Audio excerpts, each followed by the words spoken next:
Hello student, today we will study the second topic of the first chapter, that is change of state.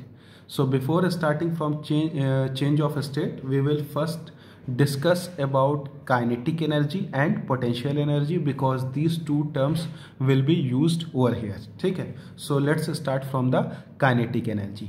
What is kinetic energy? Kinetic energy is a energy due to its virtue of motion.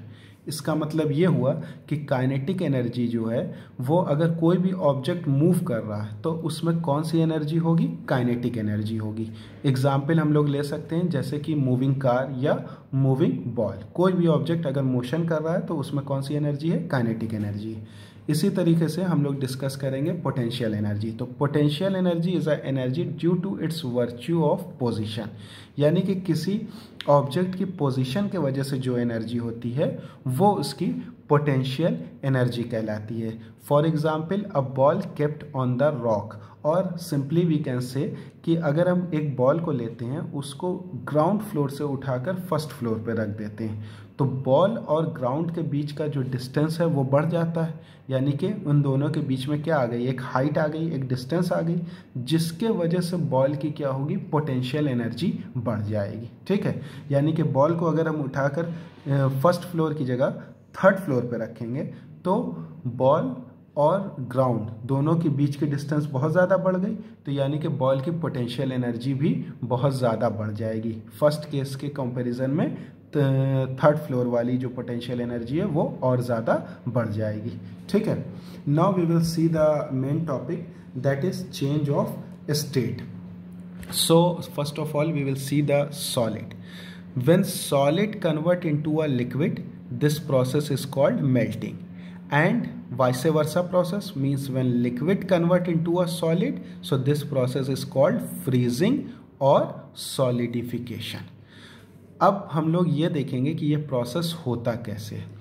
Solid में हमको पता है कि सारे molecule tightly joint होते हैं। क्यों tightly joint होते हैं? क्योंकि इनके बीच का जो इंटरमॉलिक्यूलर फोर्स होता है वो बहुत ज़्यादा होता है। Intermolecular force means force of attraction जो है मॉलिक्यूल्स के बीच में वो जो है बहुत ज़्यादा होता है। ठीक है, तो जब हम सॉलिड के मॉलिक्यूल्स को हीट करते हैं तो क्या होता है? इन मॉलिक्यूल्स की काइनेटिक एनर्जी बढ़ जाती है, जिसके वजह से वो जो है बहुत तेज़ी से वाइब्रेट करते हैं और जिसके वजह से इसका टेम्परेचर जो है वो बढ़ जाता है। बट सॉलिड का टेम्परेचर थोड़ी देर तक बढ़ेगा, उसके बाद से जो है टेम्परेचर बढ़ना बंद हो जाता है और वो जो सॉलिड है वो किस में कन्वर्ट होना स्टार्ट हो जाता है? लिक्विड में।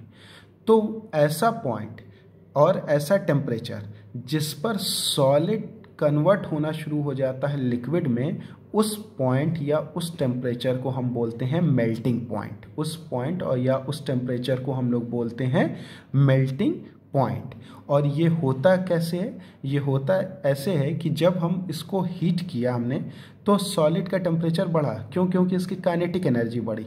बट एक पॉइंट पर जब इसका सॉलिड का टेम्परेचर बढ़ना बंद हो जाता है तब भी तो हम लोग हीट देते हैं सॉलिड को, तो वो हीट कहाँ जाती है?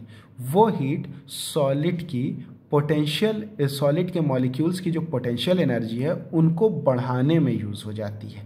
ठीक है, तो जब सॉलिड के मॉलिक्यूल्स की पोटेंशियल एनर्जी बढ़ती है तो मॉलिक्यूल्स के बीच का क्या होता है? गैप बढ़ता है, और जब मॉलिक्यूल्स के बीच का गैप बढ़ेगा तो अब सॉलिड सॉलिड नहीं रहेगा, सॉलिड लिक्विड बन जाएगा। ठीक है, in the same way we will see about next point, conversion of liquid into gas, यानी कि when liquid convert into a gas this process is called vaporisation, और when gas convert into a liquid this process is called condensation या liquefaction.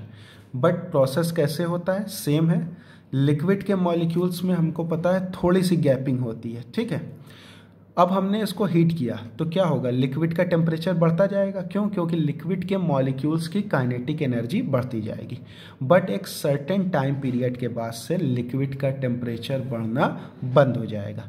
But हम उसके बाद भी liquid को heat कर रहे हैं, तो वो जो हीट है वो कहाँ यूटिलाइज होगी?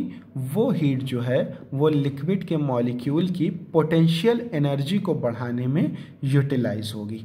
और जब लिक्विड के मॉलिक्यूल की पोटेंशियल एनर्जी बढ़ेगी तो मॉलिक्यूल्स के बीच का जो गैप है वो भी बढ़ेगा, और जब मॉलिक्यूल्स के बीच का गैप बढ़ेगा तो लिक्विड किस में कन्वर्ट हो गया, वो गैस या वेपर में कन्वर्ट हो गया। और जो हीट जो कि यूटिलाइज हुई है लिक्विड को गैस में कन्वर्ट करने के लिए, वो हीट लैटेंट हीट कहलाती है। मीन्स जो हीट यूज़ हुई है लिक्विड के मॉलिक्यूल्स की पोटेंशियल एनर्जी को बढ़ाने में, मीन्स हीट जो कि यूटिलाइज हुई है लिक्विड को गैस में कन्वर्ट करने के लिए, उस हीट को हम लोग क्या बोलते हैं, लैटेंट हीट। लैटेंट का मतलब होता है हिडन, छुपा होना। तो ये हीट क्या है, एक तरह से हिडन हीट है। ठीक है, नेक्स्ट प्रोसेस हम लोग देखेंगे जो कि है सब्लिमेशन। तो कुछ जब सॉलिड डायरेक्टली कन्वर्ट हो जाता है गैस में तो उस प्रोसेस को हम लोग क्या बोलते हैं, सब्लिमेशन बोलते हैं।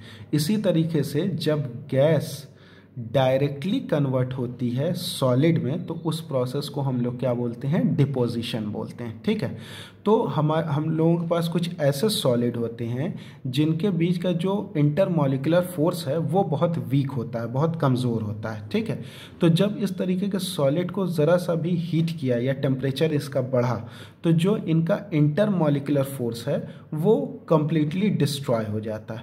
और जब इंटरमॉलिक्यूलर फोर्स जो है वो डिस्ट्रॉय हो गया या बहुत कम हो गया तो इंटरमॉलिक्यूलर स्पेस क्या होगा, वो बढ़ जाएगा। यानी कि मॉलिक्यूल्स के बीच की जो गैपिंग है वो बहुत ज़्यादा बढ़ जाएगी। और जब गैपिंग मॉलिक्यूल्स के बीच की बहुत ज़्यादा बढ़ जाती है तो अब वो सॉलिड किस में कन्वर्ट हो जाता है, गैस या वेपर में। ठीक है, इसी तरीके से जो रिवर्स प्रोसेस है इसका कि वेपर जब डायरेक्टली कन्वर्ट होता है सॉलिड में तो इस प्रोसेस को हम लोग बोलते हैं डिपोजिशन। इन जनरल प्रोसेस में क्या होता है कि अगर हम सॉलिड को हीट करेंगे तो वो लिक्विड बनता है, फिर लिक्विड को हीट करते हैं तो गैस बनता है। बट सब्लिमेशन प्रोसेस में क्या होगा कि लिक्विड को अगर हम हीट करेंगे तो सॉलिड को अगर हम हीट करेंगे तो वो लिक्विड नहीं बनेगा, वो डायरेक्टली किस में कन्वर्ट हो जाएगा, वो गैस में कन्वर्ट हो जाएगा।